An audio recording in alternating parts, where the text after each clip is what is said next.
You ever wonder how long someone can take being treated like garbage before they finally snap? Because I sure as hell have. My name's Ethan, and for as long as I can remember, I've been the family afterthought. If my older brother Daniel was a king, then I was the dirt beneath his throne. My parents, my aunts, my uncles, even my grandparents, they all worshiped the ground he walked on. Me? I was the invisible one, the scapegoat, the disappointment. Daniel was the golden child. Handsome, successful, engaged to some picture-perfect woman named Emily. He was the type of guy who'd smile at you in public but talk behind your back the second you left the room. He got everything he ever wanted. New car at 16. Full college tuition paid for while I had to take out loans. A high-paying job handed to him through one of Dad's connections. And now, he was having the wedding of the century. And me? I was invited, sure, but not as a guest. A week before the wedding, Mom called me. I knew something was up immediately because she never called unless she needed something. "Ethan, I assume you're coming to the wedding," she said in that voice, the one that sounded like she was barely tolerating me. "Yeah," I muttered. "Good. We need you to help out during the event." I frowned. "Help out how?" "You know, just small things. Watching the kids, making sure everything runs smoothly, maybe helping in the kitchen if needed." I clenched my jaw. "So, you don't actually want me to be a guest? You just want free labor?" She scoffed, like I was being dramatic. "It's Daniel's big day, Ethan.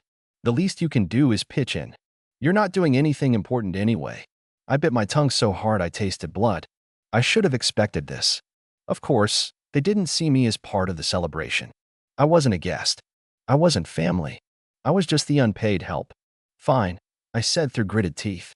Not that she noticed my anger. "Good. And please don't embarrass us. Just stay out of the way and don't make a scene." That was it. The final straw, because they had no idea. They had no idea that this wedding, the one where they expected me to be their errand boy, was about to be a day they'd never forget. I arrived at the family estate 2 days before the wedding. Mom and Dad owned this massive house in the countryside, the kind of place that looked like it belonged in a magazine. They had money, plenty of it, but none of it had ever been spent on me. The second I walked in, I knew I was an outsider. Daniel was at the center of it all, laughing with Emily, surrounded by relatives fawning over him. He had that smug, self-satisfied grin on his face, the one that always made me want to punch him. Mom barely acknowledged me when I walked in. "Oh, Ethan, you're finally here. Like I was late. You'll be sleeping in the guest house." Not in the main house. Wouldn't want the family failure tainting the Golden Boy's special weekend. I gritted my teeth and nodded. The next 2 days were a nightmare. I wasn't a guest. I was a servant. I was handed lists of things to do. Pick up dry cleaning. Move chairs. Carry boxes. Watch the little kids while everyone else drank champagne and laughed about what a magical day it was going to be. Daniel made it worse. Whenever he saw me struggling with something, he'd smirk and throw in a passive-aggressive comment. "Careful with that, Ethan. Wouldn't want you screwing up my wedding too. Man, you really look like you belong in the service industry. You should be grateful Mom and Dad even invited you." I wanted to strangle him. Emily wasn't much better. She was beautiful, sure, but she had that same fake sweetness Daniel had. The one that made you think she was nice, until she opened her mouth. At dinner the night before the wedding, she turned to me with a pitying smile. "Ethan, you must be so happy for Daniel. He's so successful. I bet it's inspiring." I stared at her. "Sure." She giggled. "So, do you have a girlfriend?" "No." "Oh." Her eyes flickered with something judgment? Amusement? "Well, maybe someday. Daniel's always said you had trouble with confidence." Daniel snickered. "He doesn't have trouble with confidence, babe. He just never had much going for him." Everyone at the table laughed. I sat there, gripping my fork so tightly my knuckles went white. I could feel it building, the anger, the humiliation, the years of resentment boiling under my skin. They thought I was nothing. But tomorrow, they were going to learn exactly who they'd been messing with. That night, as the house buzzed with final preparations, I sat alone in the guest house, staring at the ceiling. I had spent years swallowing their cruelty, letting them treat me like trash, playing the role of the quiet disappointment, but not anymore. Because tomorrow, at the wedding, in front of all their friends, their high society guests, their perfect little world, I was going to humiliate Daniel in a way he'd never recover from. I smiled to myself in the darkness. This wedding was going to be unforgettable. The morning of the wedding was pure chaos. Guests were arriving. The estate was buzzing with caterers, florists, photographers, all working to make Daniel's perfect day even more perfect. And me, I was shoved into the background like always. I woke up early, dressed in the suit my mom had picked for me, cheap, ill-fitting, and nothing like Daniel's custom-tailored tuxedo. No surprise there. When I stepped into the main house, the first thing I heard was Mom barking orders. "Ethan, what took you so long? There's so much to do." I clenched my jaw. Like what? Like setting up chairs, greeting guests, making sure the kids don't run around like wild animals. Just be useful for once. Be useful for once. I swallowed the insult. Not yet. Not yet. The humiliation continued. Everywhere I turned, people treated me like I was just some hired help. My relatives barely acknowledged me except to hand me more work. "Ethan, go tell the DJ we want different music." "Ethan, can you make sure the food is out on time?" "Ethan, don't get in the photos, okay?" Meanwhile, Daniel strutted around like a damn prince, basking in the attention. Emily was glued to his side, looking flawless in her designer wedding dress. Her bridesmaids cooed over her, while Daniel's groomsmen cracked jokes and toasted to the best guy they knew. And then, just when I thought my patience was wearing thin, Daniel decided to rub salt in the wound. I was standing near the reception area, watching as people took their seats, when he strolled over with his signature smirk. "Hey, little bro." His tone was condescending as ever. "Big day today. Gotta admit, you must be feeling pretty lucky." I frowned. "Lucky? Yeah, lucky to be here at all." He chuckled, clapping me on the shoulder. "I mean, let's be real. If it weren't for Mom and Dad, you wouldn't even be invited. Not exactly wedding material, you know." His friends laughed. My blood boiled. I wanted to wipe that smug look off his face, but I wasn't ready. Not yet. So I just forced a tight smile. "Yeah, lucky me." Daniel didn't notice my clenched fists. He was too busy basking in his own importance. And that's when I saw it. Daniel's phone. He had it in his hand, half distracted as he texted someone while talking to his groomsmen. And just for a second, I saw the name on the screen. Anna. My stomach twisted. Because Anna wasn't his fiancée. She was his side chick. See, I'd known for a while. Daniel was cheating on Emily. And not just with one woman, he had a whole damn rotation. I found out months ago, purely by accident. I'd gone to a bar downtown after work one night, just wanting a drink to clear my head. And that's when I saw him. Daniel, with his arm wrapped around some blonde who definitely wasn't Emily. I didn't say anything that night. I didn't confront him. I just sat there, watching as he flirted, touched, and eventually left with her completely shameless. And later, when I started digging, I realized she wasn't the only one. Daniel had been cheating on Emily for years. Different women, different places. And the worst part? He didn't even try to hide it. He was so sure no one would ever say anything. Why? Because he was Daniel, the golden child, the perfect son, the one who could do no wrong. And the family? If they ever found out, they'd cover for him. No question. But Emily? She had no idea. She thought she was marrying the perfect man, the devoted fiancé, the loyal partner. She didn't know the truth, but she would. Soon. By the time the ceremony started, my patience was running razor thin. The guests were seated. The music was playing. The massive floral arch at the altar looked like something out of a fairy tale. Daniel stood there, grinning, adjusting his tuxedo, while Mom and Dad beamed with pride in the front row. I stood at the back, alone. I was supposed to stay out of the way, remember? The bridesmaids made their way down the aisle. Then the flower girl. And finally, Emily. The crowd gasped as she appeared. She looked beautiful, absolutely glowing. And as she walked toward the altar, her eyes locked onto Daniel's. She looked at him like he was her entire world. I clenched my fists. Because she had no idea what kind of man she was marrying. The ceremony began. The officiant spoke. And Daniel? He stood there lying through his teeth, pretending to be the perfect groom. Emily smiled at him, hanging on to every word. The crowd sighed dreamily. My parents wiped fake tears from their eyes. And me? I was seething. Because they didn't know.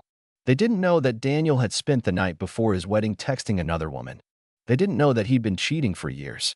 They didn't know that this entire day, this massive, expensive, over-the-top event, was built on nothing but lies. But they were going to find out. Soon. Because I wasn't just going to let Daniel get away with it. No. I was going to make sure this wedding was a day he'd never forget. After the ceremony, everyone flooded into the reception area, a massive outdoor setup with chandeliers hanging from white tents, tables decorated with absurdly expensive floral arrangements, and a dance floor so polished it looked like glass. And, of course, a head table. A long, beautifully decorated table where Daniel, Emily, my parents, and the important people would sit. I, of course, had no seat there. Instead, I was expected to sit at the far end of the venue, near the catering staff. I walked toward my designated table, trying to ignore the bubbling rage in my chest, when I heard Daniel's voice behind me, loud, arrogant, mocking. Man, I really dodged a bullet. I stopped in my tracks. Slowly, I turned. Daniel was standing with a few of his groomsmen, drink in hand, grinning. His friends were laughing, like they were in on some kind of joke. Dodged a bullet? One of them asked. Daniel smirked. I mean, can you imagine if I actually married Anna? My blood ran cold. Anna, the woman he had texted last night. The side chick. One of many. Dude, you were seriously thinking about it? Another groomsman laughed. Daniel shrugged. For, like, half a second. But come on, let's be real. Emily's the better deal. Her family's loaded, and she's so in love with me she'd never suspect a thing. His friends burst out laughing, and Daniel? He took a casual sip of his drink, like he hadn't just admitted to marrying Emily for her money. Like he hadn't just admitted to playing her like a fool. I felt something inside me snap. It wasn't just the cheating. It wasn't just the lying. It was the fact that he was so damn proud of it. Emily was standing just a few feet away, chatting with guests, completely unaware that her new husband was mocking her behind her back. And my parents? They were laughing too. Like this was normal. Like it was funny. And suddenly, I realized something. They all knew. Maybe not about the cheating, maybe not about Anna specifically, but they knew Daniel was a selfish, manipulative piece of garbage. And they didn't care. Because in their eyes, he could do no wrong. But that was about to change. Because I was going to make sure of it. I took a slow, deep breath. I could feel my hands shaking. Not with fear. With anticipation. Daniel had no idea what was coming. Neither did my parents. Neither did Emily. But they would. And when I was done, this wedding would go down in history. I turned back toward the reception, my mind racing, heart pounding. I had everything I needed. All the proof. All the leverage. And now? It was just a matter of when. I glanced up at the stage, where the microphone stood, waiting for the next speech. A slow smile spread across my face. Soon, I stood there, gripping my glass so tightly I thought it might shatter. Daniel was still laughing, still grinning like he hadn't just exposed himself as the absolute garbage human being he was. His friends clinked their drinks together, throwing around more jokes about Emily, about how easy this whole thing had been for him, about how stupidly blind she was. My stomach twisted. I turned my gaze toward Emily, still glowing, still completely unaware, chatting with relatives who were just as oblivious as she was. The wedding had been perfect so far. Too perfect. But that was about to change. I took a slow sip of my drink, letting my mind race through all the ways I could make this go down. Daniel's confidence was dangerous. He wasn't just arrogant, he was certain that nothing could touch him. That was the thing about golden children, wasn't it? They thought they were untouchable.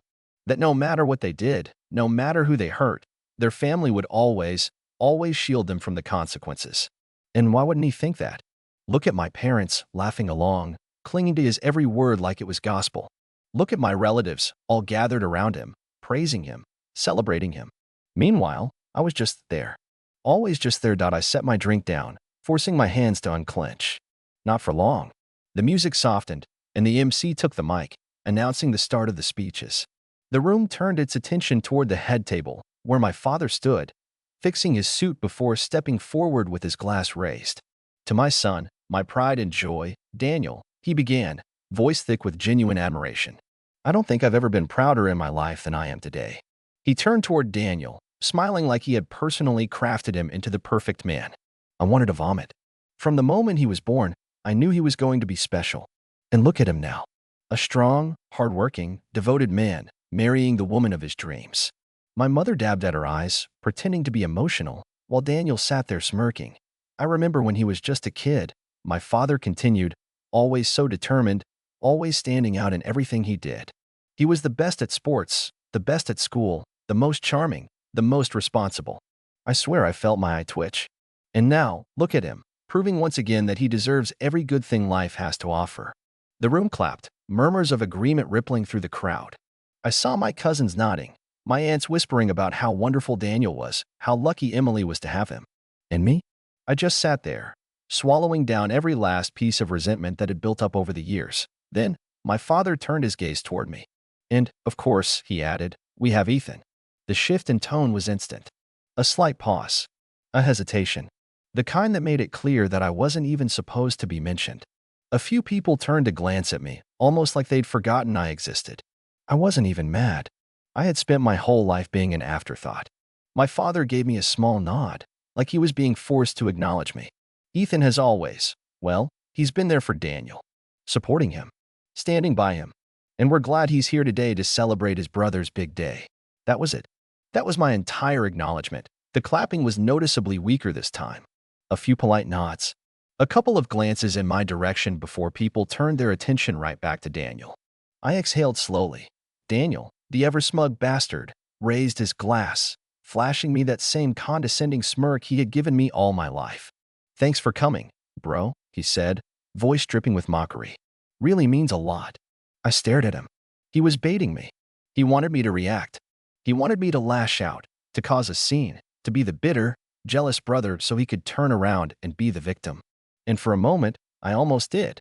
For a moment, I almost stood up and shattered my glass against the floor and told everyone exactly what kind of man Daniel really was. But no, that was too easy. I forced a smile, nodding. Of course, I said, voice calm. Wouldn't miss it for the world. Daniel grinned, thinking he had won. Thinking I was just going to sit there and take it. He had no idea. The speeches continued. More praise. More gushing about how wonderful, how incredible, how perfect Daniel was. Then Emily's father stood up, making his toast, his voice full of genuine love for his daughter. And to Daniel, he said warmly, I know you're going to take care of her. I know you're going to be the loyal, devoted husband she deserves. I almost laughed. Daniel lifted his glass again, smiling, nodding, pretending. Then he glanced at me. Just for a split second. A flicker of amusement. Of challenge. And that's when I made my decision. I wasn't just going to ruin this wedding. I was going to end him. I took a slow breath, feeling the weight of the moment settle over me. The wedding hall was buzzing with conversation, laughter, and the clinking of glasses as people mingled and celebrated. Celebrated him. Daniel, sitting there with his perfect smile, his perfect life, his perfect web of lies, completely at ease because he knew that nothing could touch him. But he was wrong. I stood up. The sound of my chair scraping against the floor wasn't loud. But in the brief pause between speeches, it cut through the noise just enough to make a few heads turn. I felt the shift in the air, the subtle change in energy as people realized I was about to speak. I saw Daniel's eyes flicker with amusement, his lips curling in that familiar, condescending smirk that made my blood boil. I picked up my glass, raising it slightly.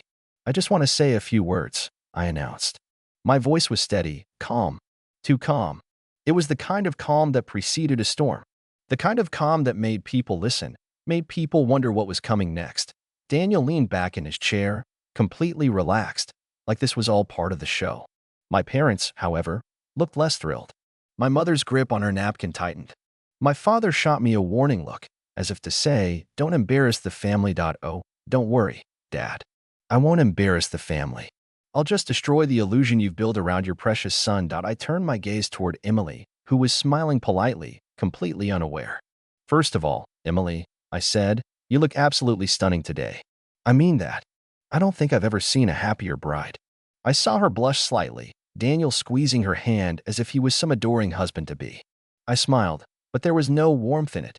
And you're marrying Daniel, the man of the hour. The man everyone here has spent the last hour telling us is loyal, devoted, responsible, and just an all-around perfect guy. I let the words linger for a second. I mean, who wouldn't be lucky to have a man like Daniel? A few chuckles from the crowd. Daniel's smirk widened. Glad you finally see it, bro, he said, voice dripping with arrogance. I ignored him. But, since we're here to celebrate honesty, love, and commitment, I think it's only right that we all get to know the groom a little better. I turned, making eye contact with Daniel. He still wasn't worried. Not yet.